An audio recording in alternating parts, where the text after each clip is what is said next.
We all want to be young. It's attractive. It's an explosion of hormones. It's sexy. Healthy. Don't take drugs! Don't take drugs! Well, maybe not. But there's more. Young people represent new languages and behaviors, and they're directly influencing consumer habits. They're positioned at the top of the influence pyramid and are aspirational to those younger than them and inspirational to the older. Today's young generation, known as Generation Y, G, we, globalists, digital youth, millennials, whatever, is the largest in absolute numbers on a global perspective. And they have crazy buying power when compared to their parents when they were young. It's funny because this important role of the youth today has its roots precisely in the baby boomer generation. They were born in the post-World War II, in the 40s and 50s. Insecure and impatient, they pushed for big changes.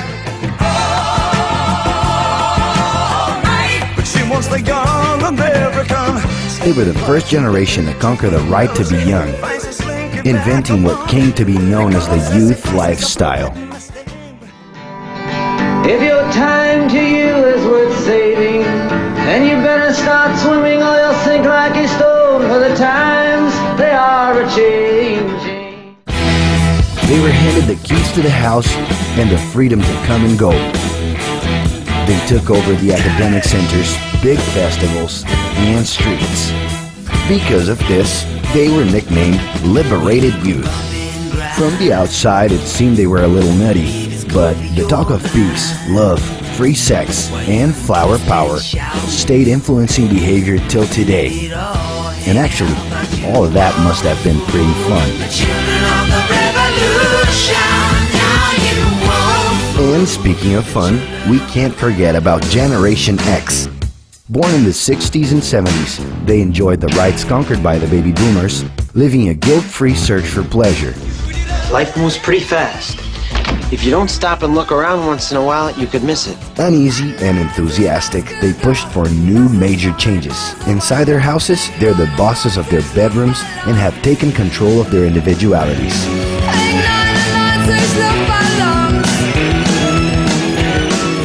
Generation X is in love with stereotypes, fed by marketing and publicity boom. As much as in the corporate universe as in entertainment, Generation X is remembered as the competitive youth. It's not just a job for him, it's a war. But now is a whole different game. Young people have changed the rules again.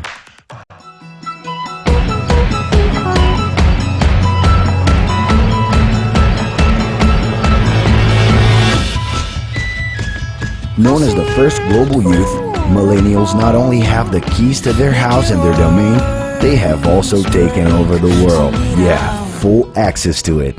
Steered by the internet, their identities are transcending the place they're from.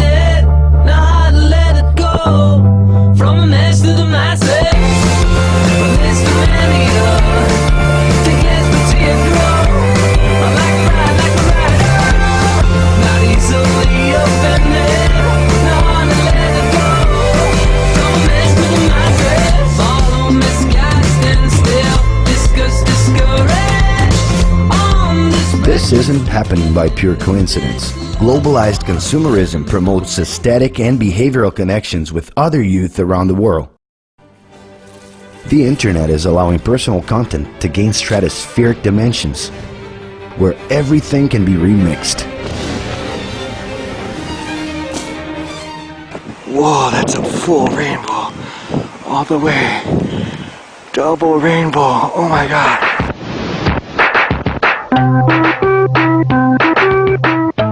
Over just a few days, content can turn into various global internet memes. Double rainbow all the way across the sky. Yeah, yeah. He's climbing in your windows, he's snatching your people up, trying to rape them, so y'all need to hide your kids, hide your wife, hide your Also kids. acquiring relevance outside of the network.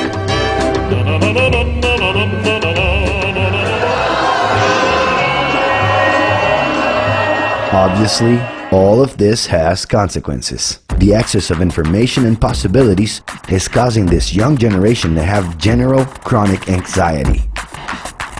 It's getting more and more necessary for them to choose the right filters to organize their experiences with all of that content and people in their lives. The fear of being overwhelmed and lost among the crowd forces them to use hyperbolic languages to express themselves. I am like so in love with Twilight. Leave Britney alone!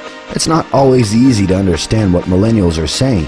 That's because they've developed a non-linear way of thinking that exactly reflects the language of the internet, where an infinity of subjects can be followed at the same time.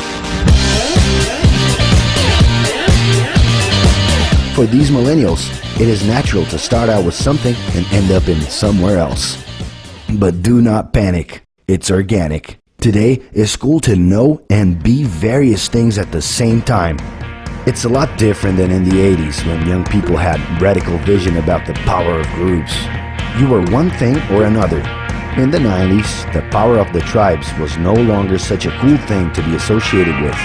Some started calling themselves normal in order to pass through the different groups. Today, being normal has become boring. And in spite of neutralizing differences, it is cool to express them.